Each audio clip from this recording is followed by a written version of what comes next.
7 वर्षमा तारा एयरको 2वटा निकै ठुला दुर्घटना, ब्ल्याक बक्स भेटियो। यसमा के छ त यसबारे पुरा जानकारी। तारा एयरको विमान दुर्घटनापछि आन्तरिक उडानमा गर्यो सरकारले कडाई। बालिन शाहले अर्को चुनौती, सिसडुलवासीले भने सहजै काठमाडौँको फोहोर यहाँ फाल्न दिँदिनौँ। गठबन्धन फुटाउने दाउमा पूर्व प्रधानमन्त्री केपी शर्मा ओली, झन मजबुत बनाउने प्रयासमा माओवादी केन्द्रका अध्यक्ष पुष्पकमल दाहाल प्रचण्ड र प्रधानमन्त्री शेरबहादुर देउवा। माओवादीका नवनिर्वाचित जनप्रतिनिधिहरू काठमाडौँमा भेला हुँदै प्रचण्ड लगायतका शीर्ष नेताहरूले विशेष प्रशिक्षण दिने अन्तर्घात गरेको भन्दै काङ्ग्रेसले गर्यो गाउँपालिका उपप्रमुखलाई कारबाहीको सिफारिस। एकाएक भित्रभित्रै वाम गठबन्धनको प्रयास भएपछि प्रधानमन्त्री शेरबहादुर देउवा आत्तिए। हेलिकप्टरमा अब 2 जना पाइलट अनिवार्य गर्नुपर्ने, हवाई सुरक्षा गफी मात्र नेपालमा सीमित भएको निष्कर्ष। प्रधानमन्त्री शेरबहादुर देउवाको प्रयास कार्तिकमै चुनाव गर्ने, जहाज दुर्घटना स्थलमा फेला परेको नगद सहीको सरसमान हस्तान्तरण गरियो। र बालिन शाहले चुनाव नजित्दै केपी शर्मा ओलीलाई बालकोटमा भेटेको खुलासा भएपछि राजनीतिक वृत्तमा तरङ्गी। अब हेर्नुहोस् पुरा समाचार। दर्शकबिन नमस्कार, तपाईँहरू यति बेला युआर नेपाली युट्युब च्यानल हेर्दै हुनुहुन्छ। दर्शकबिन, यदि हाम्रो च्यानल युआर नेपालीसँग अझै पनि सब्सक्राइब गरेर जोडिनु भएको छैन भने सब्सक्राइब गरी जोडिनुहोला, साथै सँगै रहेको बेल आइकनलाई दबाउन पनि नभुल्नुहोला। दर्शकबिन, तपाईँहरूले हामीलाई कहाँदेखि हेर्दै हुनुहुन्छ, कस्तो अवस्थामा हेर्दै हुनुहुन्छ, देशदेखि हेर्दै हुनुहुन्छ या विदेशदेखि हेर्दै हुनुहुन्छ। दर्शकबिन, यदि तपाईँहरूले हामीलाई रेगुलर हेर्नुहुन्छ भने रेगुलर र पहिलोपटक हेर्दै हुनुहुन्छ भने पहिलोपटक भनी कमेन्ट बक्समा गई कमेन्ट गरी हाम्रो मेहनतको लागि एउटा सानो लाइक गर्न पनि नभुल्नुहोला। दर्शकबिन, तारा एयरलाइन्सको विमान दुर्घटनापछि आन्तरिक उडानमा कडाई गरिएको छ। दर्शक महानुभावहरू, आन्तरिक उडानमा जहाजको इनरुटको मौसम सम्बन्धी निर्णय गर्ने अधिकार विमानस्थलले मात्रै गर्ने भएको छ। हालसम्म पाइलट इन कमान्डरमा रहेको अधिकार अब विमानस्थलमा मात्रै सीमित गर्ने निर्णय भएको नेपाल नागरिक उड्डयन प्राधिकरणका प्रवक्ता देवेन्द्र चन्द्र कणलले बताएका छन्। यो निर्णयपछि अब जहाजको रुटको मौसम सम्बन्धी निर्णय विमानस्थलबाट मात्रै हुनेछ। हाल क्याप्टेनले मात्रै गर्न सक्ने यस्तो निर्णय अब हरेक विमानस्थलले नै गरेर उडान अनुमति दिने बताइएको छ। उनले भने प्राधिकरणको यो निर्णयपछि मौसम पूर्ववत सफा भएको यकिन गरेर मात्रै विमानस्थलले अनुमति नदिएसम्म कुनै पनि आन्तरिक उडान हुँदैन। तारा एयरको विमान दुर्घटनापछि यो कडा नियम गरिएको जानकारी प्राप्त भएको छ। दर्शकबिन, यसैबीच तारा एयरलाइन्सको जहाज दुर्घटनामा परि मृत्यु भएका 22 जनाकै शव काठमाडौँ ल्याइएको छ। त्रिभुवन अन्तर्राष्ट्रिय विमानस्थलका महाप्रबन्धक प्रेमनाथ ठाकुरका अनुसार विभागमा ज्यान गुमाएका 10 जनाको शव सोमबार साँझ ल्याइएको थियो भने बाँकी रहेका 12 जनाको शव अहिले नेपाली सेनाको MI-17 नामक हेलिकप्टरबाट काठमाडौँ ल्याएको हिजो बताएका हुन्। उनका अनुसार काठमाडौँ ल्याएका शवहरू त्रिवी शिक्षर अस्पतालमा पठाइएको छ। 22वटै शवलाई त्रिवी शिक्षर अस्पतालमा पोस्टमार्टम गरेपछि आफन्तको जिम्मा लगाइने नेपाल नागरिक उड्डयन प्राधिकरणले जानकारी दिएको हो। दर्शकबिन, यसैबीच यता काठमाडौँको फोहोर बन्चरी डाँडामा सिधै फाल्न नपाइने भएको छ। बालिन शाहलाई अर्को चुनौती दिँदै सिसडुलवासीले भने सहजै काठमाडौँको फोहोर यहाँ फाल्न नदिने चेतावनी दिएका छन्। काठमाडौँ महानगरपालिकाका मेयर बालेन्द्र शाहले राजधानीको फोहोर विसर्जन गर्न सिसडुल र बन्चरी डाँडा ल्यान्डफिल्डका साइटका स्थानीयसँग कुराकानी गरे पनि उनीहरूले आफ्नो माग पूरा नगरेसम्म फोहोर फाल्न नदिने जिकिर गरेका छन्।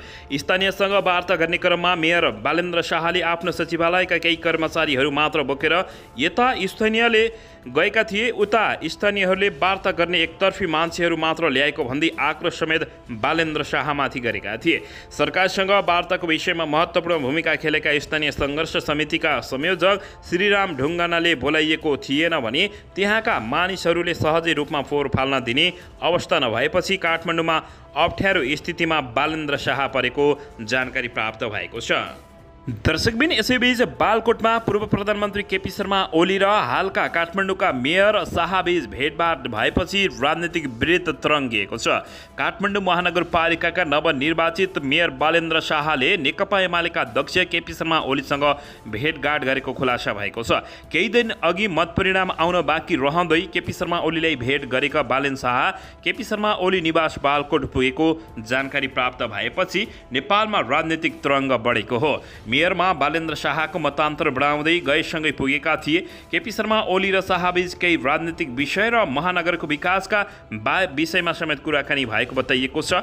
त्यसैगरी मेयर बालेन्द्र शाहले फोहोर व्यवस्थापन गर्न आफूले बनाएका योजनाबारे समेत सुनाएका थिए। त्यसो त निर्वाचित भई सोमबार शपथ ग्रहणसँगै मेयर शाहले सेना प्रमुखसँग समेत भेट गरेका थिए। स्वतन्त्रबाट काठमाडौँको मेयर जितेका बालेन्द्र शाहले एमाले अध्यक्ष केपी शर्मा ओलीलाई भेट्नुलाई अर्थपूर्ण रूपमा हेरिएको छ भने यति बेला राजनीतिक वृत्त समेत तरङ्गिएको छ। दर्शकबिन यसैबीच यता स्थानीय तह निर्वाचनको परिणाम अपेक्षा गरे जस्तो नआएपछि नेकपा एमालेका अध्यक्ष एवं पूर्व प्रधानमन्त्री केपी शर्मा ओलीले 5 दलीय गठबन्धन फुटाउने प्रयास गरिरहेको विवरण सार्वजनिक भएको छ। 11 जेठमा केपी शर्मा ओलीले गठबन्धनका एउटा घटक जनता समाजवादी पार्टी जसपाका अध्यक्ष उपेन्द्र यादवसँग भेटभाट गरेका थिए। उक्त भेटपछि एमाले जसपा सहकार्यको चर्चा चल्न थालेको छ। एमाले उपमहासचिव प्रदीप ग्यावालीले भने अहिले एमाले जसपा सहकार्य गर्नेबारे कुनै प्रगति नभएको बताएका छन्। राजनीतिक दलका नेताहरूबीच छलफल नहुनु नराम्रो होइन उनले भने, तर राजनीतिक एजेन्डा केन्द्रित छलफल भएको छैन। सहकार्य गर्नेबारे निष्कर्ष ननिस्किसकेको अवस्था पनि भएको बताएका छन्। गठबन्धनका मुख्य दुई दल नेपाली काङ्ग्रेस र नेकपा माओवादी केन्द्रसँग असन्तुष्ट छन्। असन्तुष्ट रहेकै बेला अध्यक्ष केपी शर्मा ओलीले यादवसँग भेटवार्ता गर्नुलाई गठबन्धनका अन्य घटकहरूले शङ्काको रूपमा हेरिरहेको छन्। तर यादव आफै सहभागी भएको गठबन्धनको सोमबारको बैठकले जिल्ला सामान्य समिति जिसस र गठबन्धन गर्न बाँकी रहेका गाउँ नगर कार्यपालिका सदस्य निर्वाचनमा तालमेल गर्न प्रदेशहरूलाई निर्देशन समेत दिएपछि अर्थपूर्ण रूपमा हेरेको बताइएको छ। दर्शकबिन यसैबीच यता भित्रै वाम गठबन्धनको प्रयास भएपछि प्रधानमन्त्री शेरबहादुर देउबा आत्तिएका छन् र चाँडै नै चुनाव गर्नुपर्ने जिकिर गरेका छन्। स्थानीय तह निर्वाचनको मतपरिणाम आएपछि 3 ठुला कम्युनिस्ट पार्टी वाम गठबन्धनतर्फ उन्मुख भएका छन्। प्रचारबाजी नगरिकन नेताहरूले वाम गठबन्धनको विषयमा भित्रै छलफल सुरु गरेका हुन्। खास गरी एमाले यसको अगुवाई गरेको थालेको छ। तर माओवादी केन्द्र र एमालेबाट विभाजित भएर बनेको नेकपा नेपाल कम्युनिस्ट पार्टी एकीकृत समाजवादी नेकपा यसले एमालेलाई विश्वास गर्न नसकेको अवस्था रहेको छ। विगतमा चुनावी गठबन्धन मात्र होइन, पार्टी एकता नै गरेर अगाडि बढिरहेका एमाले र माओवादी केन्द्र आफ्नै कारणले विभाजित भए।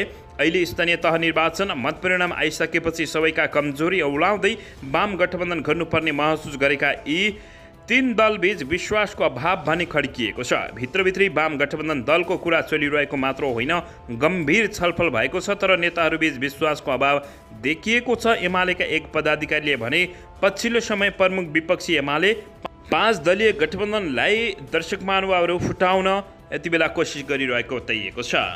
दर्शकबिन यातायातको दुनियाँमा सबैभन्दा सुरक्षित मानिन्छ हवाई यात्रा, तर नेपालमा हवाई जहाजको दुर्घटना नियमित आकस्मिक जस्ता छन्। गणतन्त्र दिवसको दिन जेठ 15 गते पोखराबाट मुस्ताङको जोमसुमका लागि उडेको तारा एयरको जहाज अनकन्टर हिमाली क्षेत्रमा गएर दुर्घटनाग्रस्त भयो। त्यसले नेपाली हवाई सेवा सुरक्षामा प्रश्न खडा मात्रै गरेको छैन, युरोपेली सङ्घको कालो सूचीबाट नेपाल हट्ने आशामाथि फेरि तुषारपात परेको छ। यो दुर्घटना मौसम खराबीसँग जोडेर प्रारम्भिक आकलन बाहिर आएको छ। वायु सेवा क्षेत्रका विज्ञहरू भने हवाई दुर्घटनाको मुख्य कारण त्यसलाई मात्र मान्दैनन्। विगतका दुर्घटनाका प्रतिवेदनले औँल्याएका कमजोरी पनि मौसम खराबी मात्रै होइनन्, दुर्घटनाका कारण हेलचेक रहे भनेर प्रतिवेदनले औँल्याउँदै आएको छ। अर्कोतिर भने बितेर गएका जहाज चालकहरूलाई दोष दिएर अरू जवाबदेहीले मुक्ति लिने काम पनि गरिरहेको पाइएको छ। दर्शकमन हवाई सुरक्षा नेपालमा यति बेला गफै मात्र भएको आकलन समेत गरिएको छ। दर्शक महानुभावहरू 7 वर्षमा तारा एयरको निकै ठुला 2वटा दुर्घटना भएपछि झन् नेपालमा डरलाग्दो स्थिति बनेको छ। पोखरा जोमसुम रुट उडान भर्दै आएको तारा एयरका विमान 7 वर्षमा 2वटा ठुला दुर्घटनामा परेका छन्। आइतबार पोखराबाट बिहान 9:55 बजे उडेको 22 जना सवार तारा एयरको 9 NAT ट्विन टार जहाज मुस्ताङको थासङ गाउँपालिका 2 कोबाङ स्थित सानुसुरेमा दुर्घटना परेको थियो। प्रतिकूल मौसम र भौगोलिक कठिनाइका कारण जहाज दुर्घटनामा परेको एक दिनपछि मात्रै हिमालको फेदीको सानुसुरे जहाजमा ठोक्किएर दुर्घटना भएको घटनास्थल पत्ता लागेको थियो। दुर्घटनामा चालक दलसहित 22 जना सबैको मृत्यु भएको हो। दर्शकबिन यसअघि 2072 साल फागुन 12 गते तारा एयरको 9NHH ट्विन टायर विमान म्याग्दीको अन्नपूर्ण गाउँपालिका 3 दानाको सोली घोप्टे भिरमा दुर्घटना भएको थियो।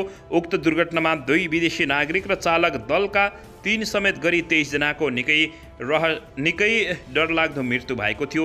दर्शक महानुभावहरू, यसको बारेमा तपाईहरूले अवश्य पनि प्रतिक्रिया दिनुहोला।